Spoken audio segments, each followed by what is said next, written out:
Queen Salith Veros had ruled the Valthrani Empire for 200 years. Her empire covered 40 star systems. Billions of beings lived under her command. She had survived wars, rebellions, and countless plots against her life. She feared nothing. But on that night, on a neutral space station called Axio 7, death came closer than ever before. The diplomatic summit had been long and boring. Representatives from 12 species argued about trade routes and border disputes. Salith sat on her throne, her silver skin glowing faintly under the station lights. Her 4 eyes watched everything. Her royal guards stood around her like statues. Made of muscle and armor, she did not see the assassins coming. They came through the ventilation shafts.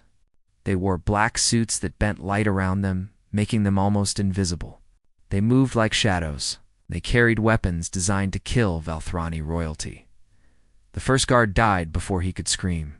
A blade went through his neck, and he fell. Then chaos exploded.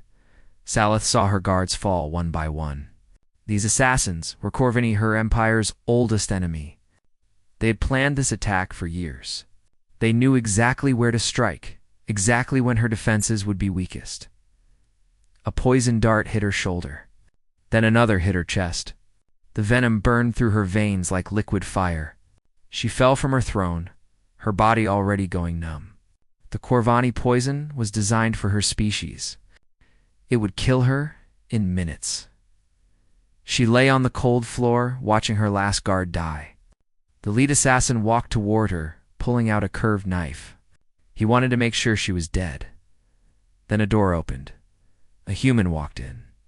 He wore dirty coveralls. Grease stained his hands. He carried a welding torch in one hand and a pipe wrench in the other. He looked like a maintenance worker, nobody important, nobody dangerous. The assassin laughed. "Walk away, human. This does not concern your primitive species." The human did not walk away. What happened next would haunt Salith's dreams for years. The human moved faster than anything she had ever seen. He was not big or strong. He was not wearing armor. But he moved through the assassins like wind through leaves. The welding torch became a weapon. The pipe wrench cracked skulls. The human did not fight like a soldier. He fought like death itself, quick, efficient, without mercy. 8 assassins. 8 trained killers from the Corvani Dominion. They all died in less than 1 minute. The human stood in the middle of the bodies, breathing hard. Blood dripped from his wrench. He looked at Salith, and his eyes changed. The cold killer disappeared. She saw something else. Concern, worry, humanity. He ran to her side. "The poison," she whispered. Her voice was weak. "Valthrani neural toxin. There is no cure here. There's always a cure," he said. His voice was calm and gentle. "I need to move you. Can you hold on?" She could not answer. The world was going dark. He carried her through the station's corridors. She felt his arms around her, strong and warm.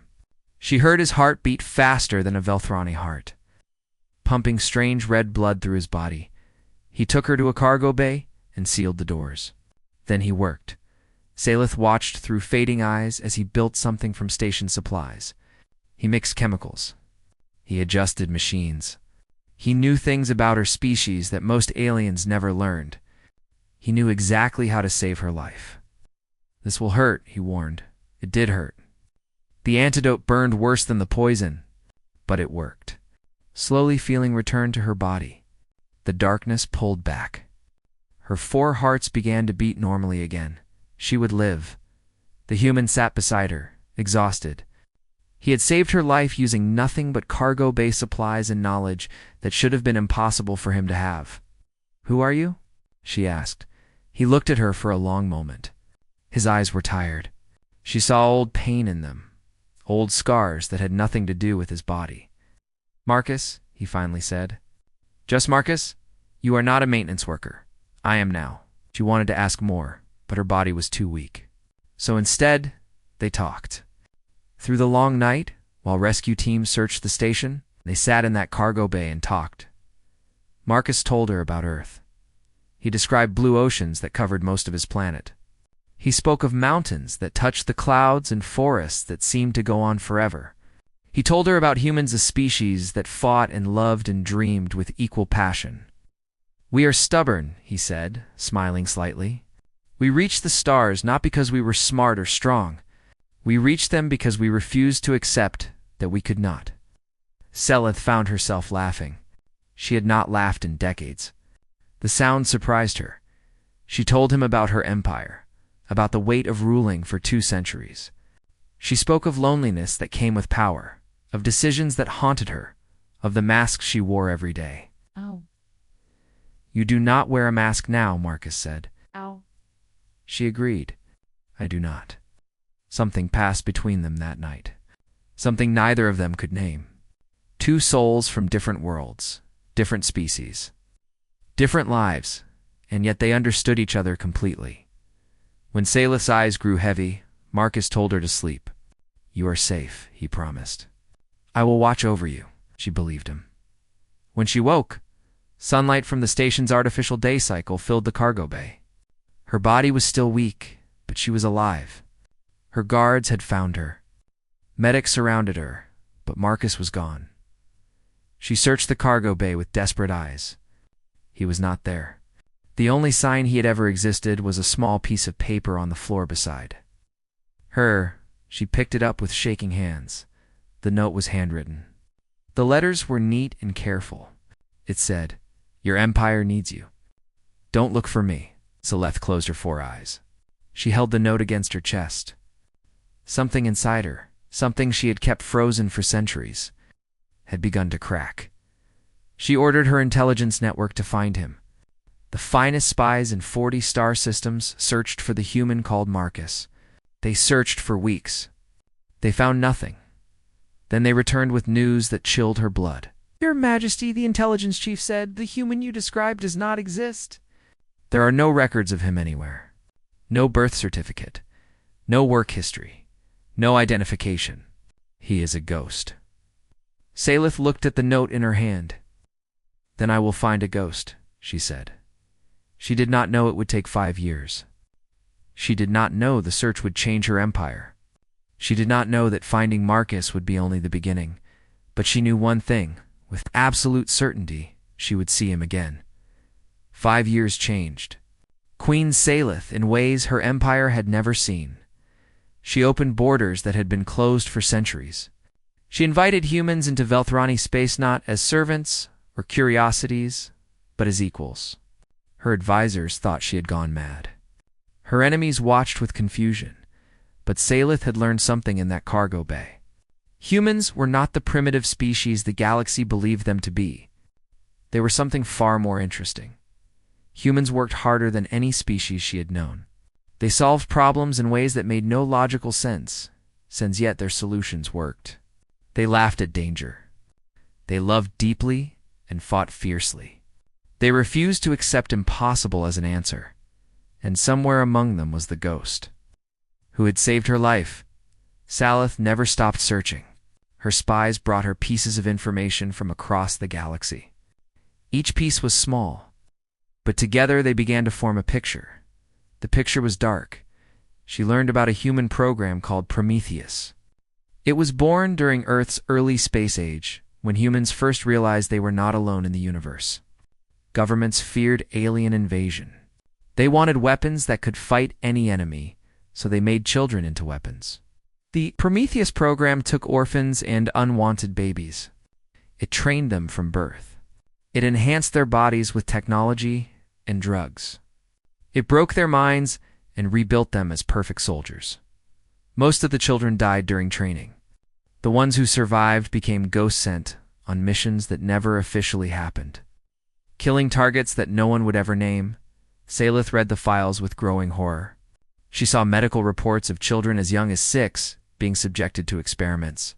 She saw training videos that looked more like torture.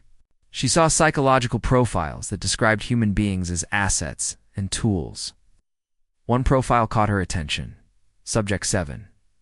Codename: Absolution. The file described a male operative with exceptional combat abilities and unusual psychological traits. Unlike other subjects, he showed resistance to conditioning. He asked questions. He hesitated before kills. He showed something the program considered a flaw. He showed mercy. Subject 7 completed dozens of missions. He was considered one of the program's greatest successes. Then, 12 years ago, something changed. He was ordered to kill a civilian target scientist who had discovered information about Prometheus. The scientist had a daughter. She was 8 years old. She was in the room when Subject 7 arrived. He could not do it. Subject 7 killed his handlers instead. He destroyed every record of his existence. He disappeared so completely that even Prometheus could not find him. He became a ghost. Saleth stared at the old photograph in the file. The face was younger, the eyes were colder, but she recognized him immediately. Marcus, now she understood the pain she had seen in his eyes. Now she understood why he had vanished. He was not running from her. He was running from everything. She searched with new purpose. If Marcus was hiding, he was hiding well. But even ghosts leave footprints. A mining colony on the edge of known space reported a miracle. Their reactor had been failing for months. Engineers said it would explode. Then a stranger appeared, worked through the night, and fixed everything. He left before anyone could thank him. A refugee station near the Corvani border spoke of a man who taught their children to read. He had no money and no home. He slept in storage rooms and ate scraps. But every day he gathered the children and taught them. One day, he simply disappeared. A plague ship drifting in deep space sent a final transmission. They were all dying. There was no cure. Then silence for 3 days, followed by a message that the plague had been stopped. A single man had synthesized a cure using medical equipment that should not have been capable of such work. He asked for nothing. He told no one his name. Saleth followed the trail of good deeds across 3 star systems. Everywhere Marcus went, he helped people. He saved lives. He built things instead of destroying them. The perfect weapon had become something else entirely. The trail led to a planet called Terran 6. It was a frontier world, far from any empire or government. Farmers and miners lived in small towns scattered across dusty plains. It was the kind of place where people did not ask questions about your past. Saleth went alone. No guards, no ships of war, no royal procession. She wore simple clothes and walked through the small town like any other traveler. She found him teaching children. The school was a simple building made of local stone. Through the window, she saw Marcus standing at a board, drawing mathematical symbols while children of different species watched with curious eyes. His voice was patient and kind. He smiled when a young Velthrani girl answered correctly. He looked older than she remembered. His hair had touches of gray. Lines marked his face. But he also looked peaceful in a way she had never seen. She waited until the children left. Then she stepped into the street. Marcus walked out of the school. He was laughing at something one of the children had said. Then he turned and saw her. Their eyes met across the dusty street. Saleth saw recognition in his face. She saw surprise. And then she saw something that broke her heart. She saw fear. Not fear of her fear, of what she represented. She was his past catching up to him. She was the galaxy reaching into his quiet life and pulling him back. He ran. Marcus turned and ran without a word. He moved through the town with the speed that had killed 8 assassins 5 years ago. He disappeared around corners and through alleys. But Saleth was not the same queen she had been. She had spent 5 years searching. She had crossed the galaxy to find this man. She would not lose him now. She followed, through streets and buildings. Across rooftops and through crowds, she chased the ghost. Her Velthrani body was stronger than it looked. Her 4 hearts pumped hard. She found him at the edge of town, standing on a cliff overlooking a vast canyon. The sun was setting, painting the sky in shades of orange and purple. He had stopped running. Should not have come, Marcus said without turning around. I had to, Saleth replied. I never stopped looking for you, I know. His voice was tired. I heard about your policies. Opening borders. Welcoming humans. You changed your empire because of one night in a cargo bay. I changed because I met someone who showed me what humans truly are. Marcus finally turned to face her. His eyes were wet. I am not what you think I am, Your Majesty. I am not a hero. I am a weapon that learned to say no. That is all. That is everything, Salith said. In the distance, she heard sounds that did not belong to this peaceful world. Ships were descending from orbit. Engines screamed through the atmosphere. Marcus heard them too. His face changed. The peaceful teacher disappeared. The ghost returned. They found me, he whispered. Who? Before he could answer, the first building in town exploded. Salith turned to see soldiers dropping from ships. They wore black armor with a corporate logo, a rising sun wrapped in chains. Hellion Solutions, Marcus said, and his voice was filled with a hatred she had never heard before. The company that bought the Prometheus program. He looked at her with desperate eyes. You need to leave now. They are not here for you. They are here for me. Salith stood her ground. Then they will have to go through me first. She did not know what was coming. She did not know how much blood would be spilled before the night was over, but she knew she would not run. Not this time. The town burned. Hellion soldiers moved through the streets like a plague. They dragged people from their homes. They gathered the townspeople in the central square. Farmers, children, everyone. The people of Terran Zix had done nothing wrong. They were simply in the way. Marcus and Salith watched from the cliffs above. The sunset had turned blood red, as if the sky itself knew what was coming. How many soldiers? Salith asked. At least 100. Military-grade weapons? 3 assault ships. Marcus's voice was flat, empty. They did not come to negotiate. Why do they want you? Marcus was silent for a long moment. Then he spoke words that cut like knives. The Prometheus program was never shut down. It was sold. Hellion Solutions bought every surviving operative. They own us. They have codes implanted in our brains that force us to obey. Kill codes that stop our hearts if we resist. But you resisted. You escaped. I cut the chip out of my own skull with a field knife. Most operatives who try that die. He touched a scar hidden beneath his hair. I almost did. Below them, a voice boomed through speakers. The Hellion commander was speaking. Attention, citizens of Terran Zix. We are looking for a man called Marcus. Some of you know him as your school teacher. We mean you no harm. Surrender him to us, and we will leave peacefully. No one in the crowd spoke. No one pointed to where Marcus had gone. These people owed him nothing. He had been among them for only 2 years. But in that time, he had taught their children. He had helped build their homes. He had sat with the sick and comforted the dying. They would not betray him. The commander's voice turned cold. Very well. For every hour he does not surrender, we will execute 10 civilians. Starting now.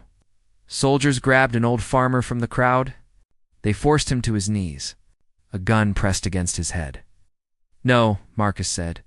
The word came out like a growl. He stood up. Salith grabbed his arm. Wait, we need a plan. The plan is simple.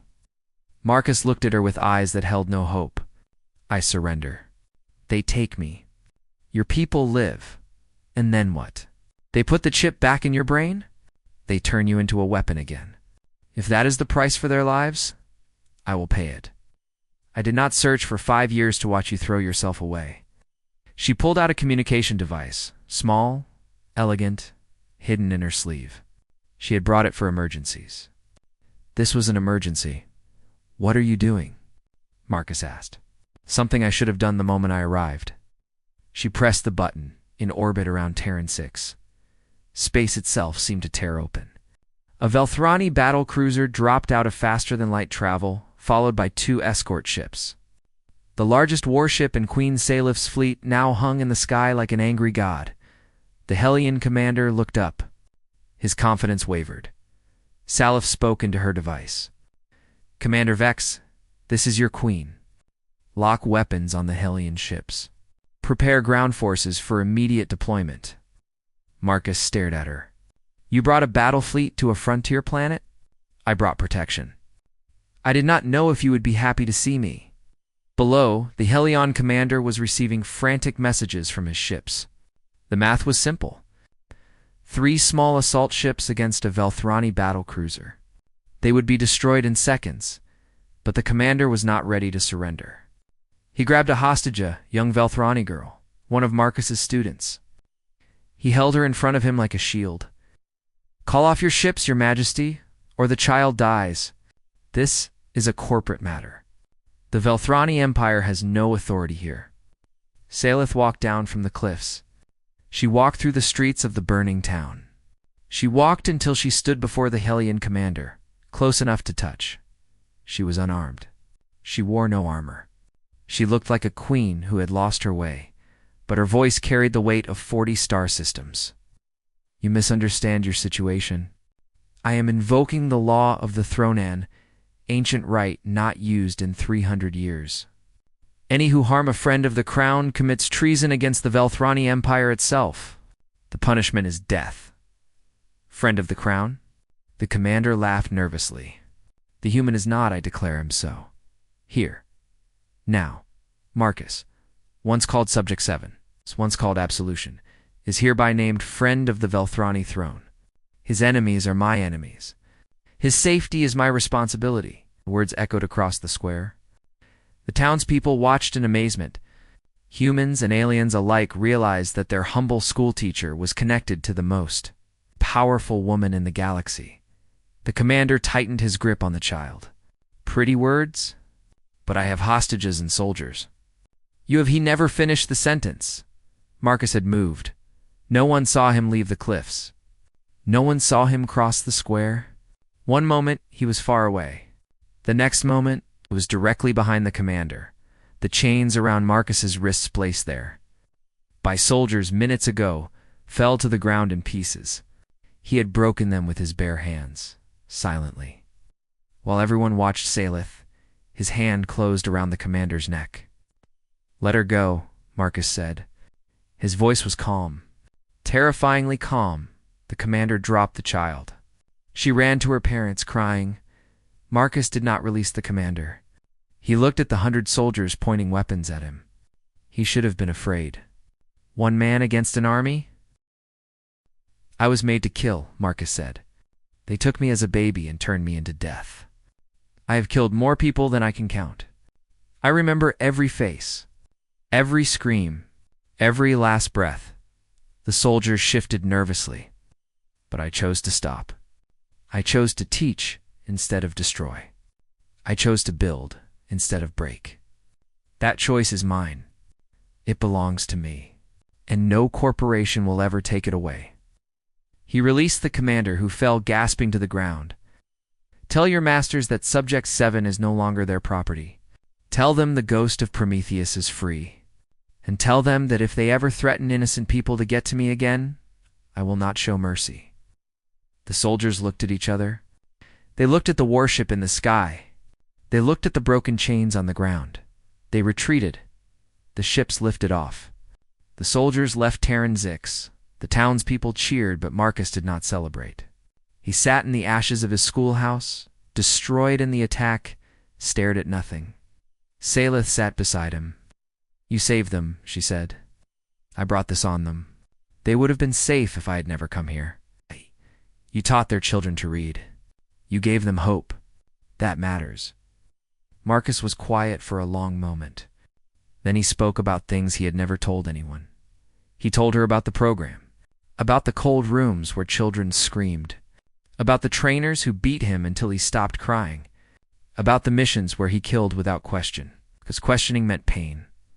He told her about the scientist's daughter, about her eyes, the same age as the children he now taught. About the moment he realized he could not do it anymore, he told her about the years of running, about the guilt that followed him like a shadow, about the dreams that never let him rest. He expected her to be horrified. He expected her to see him as a monster. Instead, she took his hand. "You saved my life with hands that learned only destruction," she said. "That choice makes you more than what they built you to be. I do not know what I am anymore. Then we will find out together, in the darkness." They sat among the ruins, 2 broken souls beginning to heal. But the peace would not last. Helion Solutions had lost a battle, but they had not lost the war.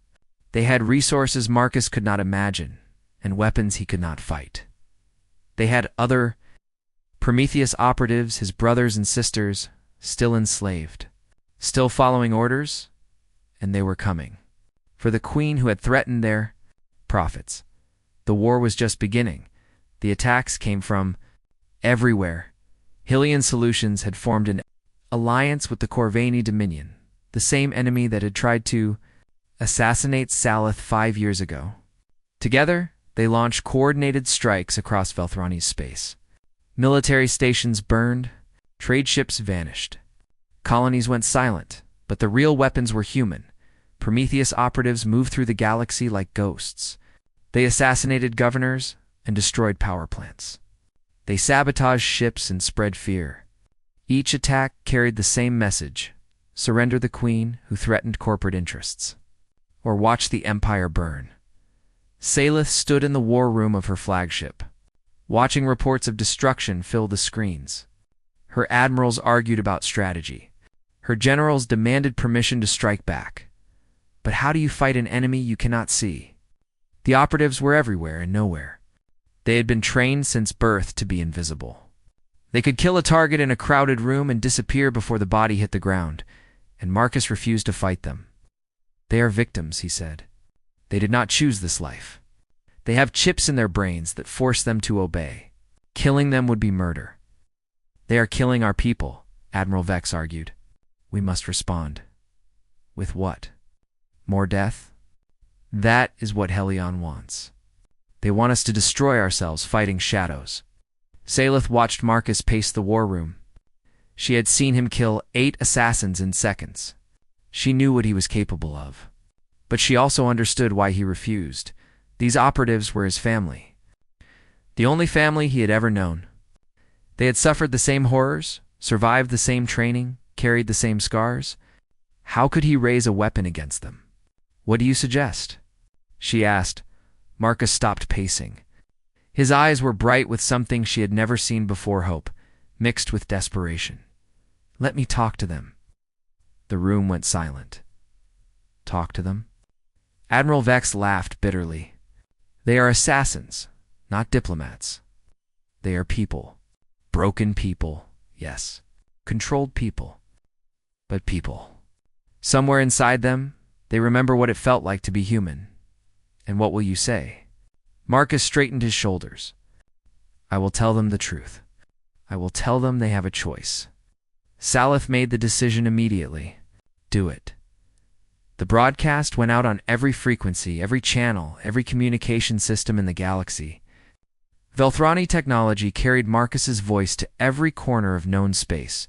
He stood alone in front of a camera. No script, no preparation. Just a man speaking from his heart. My name is Marcus. My designation is Subject 7. My code name is Absolution. I was part of the Prometheus program. I was made into a weapon before I could walk. He paused. Somewhere across the stars, his brothers and sisters were listening. I know what you are feeling right now. I know the chip in your skull is screaming at you to turn off this transmission. I know your handlers are threatening you. I know you believe you have no choice. But I am living proof that you do. He showed them the scar on his head. I cut out my own chip. I chose freedom over control. And I discovered something that Prometheus never taught us. We are more than weapons. We are human. He told them about Terran 6, about teaching children, about watching young minds grow and flourish, about the joy of building instead of destroying. I know it sounds impossible. I know you think the damage is too deep, the conditioning too strong. I thought the same thing. But humans are stubborn. We do not accept impossible. We survive things we should not survive. We choose paths that make no logical sense. That is our greatest strength. Look directly into the camera. You can stop. Right now, you can put down your weapons. You can remove your chips. You can choose a different path. It will hurt. It will be terrifying. But I promise you on the other side is something worth fighting for. You are not tools. You are not property. You are my brothers and sisters, and I want you to come home. The transmission ended. Silence filled the war room. No one knew what to expect. Would the operatives listen? Would they even care? The answer came from Earth. The revelation of Prometheus had spread beyond military channels. Humans everywhere learned the truth about what their governments had done. They learned that children had been stolen and turned into weapons. They learned that corporations now owned those children like property. Earth had been divided for centuries, nations arguing, governments competing, humanity scattered across the stars without unity. But this truth changed everything. People took to the streets. Protests erupted on every human world. Governments fell. New leaders rose, leaders who demanded accountability, who refused to accept the horror of Prometheus. And then the volunteers. Came human ships launched from colonies across the galaxy. Freighters and transports, cargo haulers and passenger liners, none of them were warships, but humans did not care. Engineers worked day and night to arm civilian vessels. Pilots who had never seen combat volunteered for dangerous missions. Scientists developed new weapons in basement laboratories. Humanity was waking up. Salith watched the reports with amazement. She had ruled an ancient empire for 2 centuries. She had never seen anything like this. Humans were not responding to orders or duty. They were responding to outrage. One of their own had been wronged. Children had been stolen, and humans simply refused to accept it. "They are insane," Admiral Vex said, watching a converted cargo ship engage a Corvani warship. "They do not have the training or the equipment for this fight," Salith replied, "but they have something else." The cargo ship was taking heavy damage. It should have retreated. Instead, it accelerated directly toward the warship. At the last moment, escape pods launched. The cargo ship crashed into the Corvani vessel, destroying them both. "They have will," Salith said. "They refuse to lose." The tide of battle began to turn, and then the Prometheus operatives began to defect. It started with one. An operative on a Corvani station received Marcus's message. She stood still for a long moment, listening to his words. Then she reached up and pressed her fingers against her skull. She cut out her own chip. Blood ran down her face. Pain drove her to her knees. But when she stood again, she was free. She looked at the Corvani officers around her. They expected her to complete her mission, to assassinate the station commander and disappear. Instead, she dropped her weapons. "I am done," she said. "I am going home." She was not the only one. Across the galaxy, operatives stopped mid-mission. They refused orders. They removed their chips. They remembered what Marcus had told them: they were human first. Some died during the process. The chips were designed to kill anyone who tampered with them. But humans had always been willing to die for freedom. Hellion Solutions watched their army crumble. The Corvani Dominion suddenly found themselves without their most powerful weapons. The alliance fell apart. On the bridge of her flagship, Salith stood beside Marcus as reports of victory filled the screens. The enemy was retreating. The war was ending. But Marcus was not watching the screens. He was watching a small ship approach the flagship, a transport carrying operatives who had chosen freedom. "They listened," he whispered. "They actually listened." "You gave them hope," Salith said. "Sometimes that is all people need." The transport docked. Marcus went to meet it. One by one, his brothers and sisters stepped off the ship. They were damaged and scarred, broken in ways that might never heal. But they were alive. They were free, and they were home. The first operative to approach Marcus was a woman with silver hair and tired eyes. She had been Subject 12-1 of the youngest in the program. "I remember you," she said. "You protected the younger ones during training. You took beatings meant for us. I did not protect you enough. You protected us now." She looked around at the Valthrani ship, at the alien queen watching from the doorway. What happens next? Marcus thought about the schoolhouse on Terran 6, about children learning to read, about a future built on hope instead of blood. Now he said, "We learn to live." Victory had come with a question. Queen Salith offered Marcus a place at her side, not as a weapon, but as an equal. Humanity watched, wondering if one man's choice could truly bridge the stars. The answer would come soon. Assembly of Worlds had not gathered. In 300 years, representatives from every major species filled the great hall of Axios 7, the same station where Marcus had saved Queen Salith's life. The irony was not lost on either of them. Velthrani nobles sat beside human diplomats. Corvani representatives, humbled by their failed alliance with Helion, watched from the back. Dozens of other species filled every seat and balcony. They had come to witness something unprecedented. They had come to see a ghost address. The galaxy Marcus walked to the center of the hall. He wore no uniform, no medals, no symbols of rank. He looked like what he was, a schoolteacher from a frontier planet. But his voice reached every corner of the assembly. "I was born without a name," he began. "I was given a number. Subject 7. I was trained to be invisible, to kill without question, to feel nothing. The hall was absolutely silent. Humanity did this to me. My own species created the Prometheus program out of fear. Fear of the unknown. Fear of aliens. Fear of being alone in a universe full of dangers." He paused, looking at the assembled representatives. "But humanity also saved me. Other humans showed me kindness when I expected cruelty. They taught me that my hands could heal as well as harm. They proved that even the most broken weapon can choose to become something else." He told them about the refugee station where he learned to teach, about the plague ship where he learned to cure, about Terran 6, where he found peace. "I stand here today not as a representative of Prometheus. That program died the moment my brothers and sisters chose freedom. I stand here as a representative of something else entirely."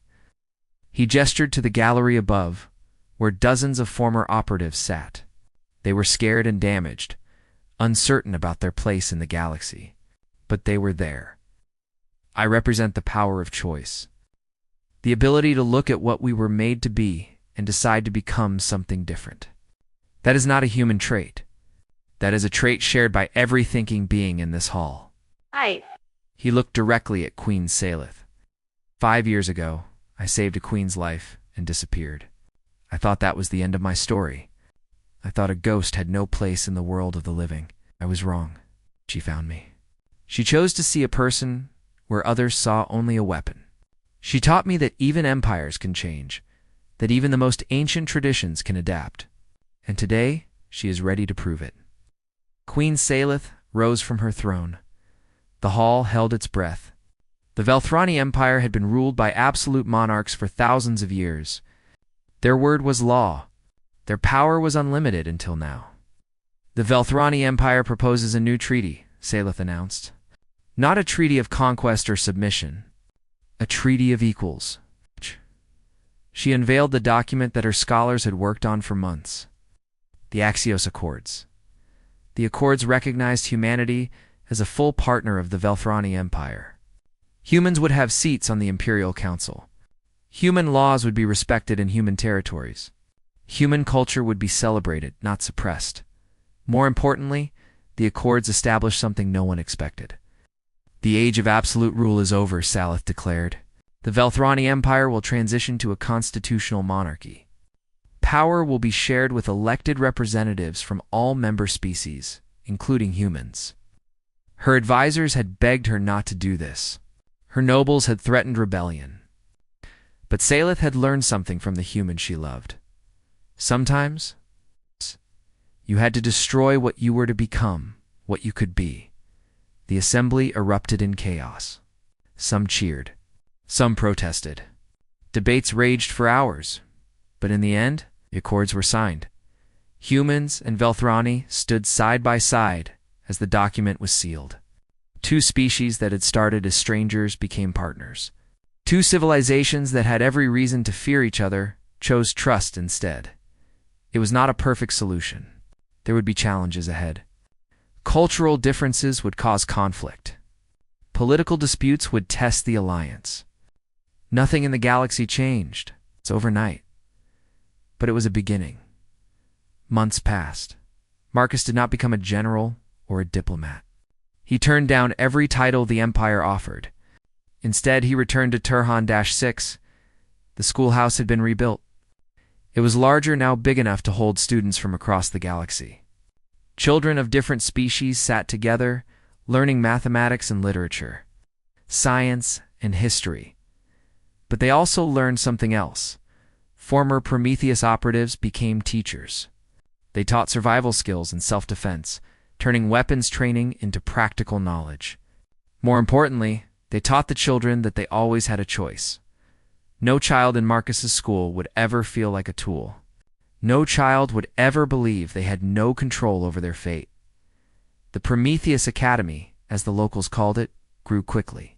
Students graduated and spread across the galaxy, carrying its message with them. Some became doctors. Some became engineers. Some became teachers themselves. None became weapons. On a quiet evening, 1 year after the signing of the Axios Accords, Queen Salith arrived on TERR Han-6. She came alone, without guards or ceremony. She wore simple traveling clothes. She looked nothing like the ruler of 40 star systems. She found Marcus on the steps of the schoolhouse, watching twin suns set over the canyon. The sky was painted in shades of gold and purple. The air smelled of desert flowers. She sat beside him without a word. They had seen each other many times over the past year during negotiations, ceremonies, and diplomatic functions. But this was different. This was just them.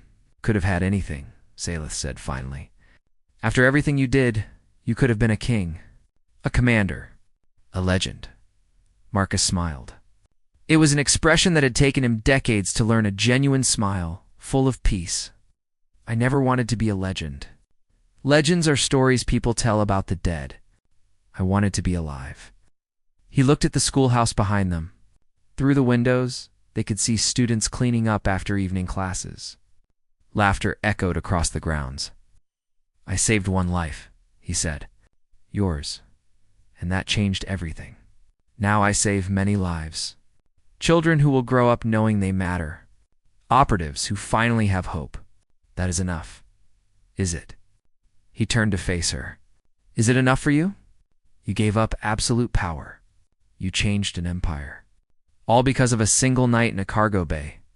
Salith considered the question. She had ruled for 200 years. She had wielded power that most beings could not imagine. She had been feared and respected across the galaxy. But she had never been happy. That night in the cargo bay, she said slowly, was the first time in centuries that someone saw me. Not the queen, not the ruler, just me. You treated me like a person, not a symbol. Because you are a person. I did not know that anymore.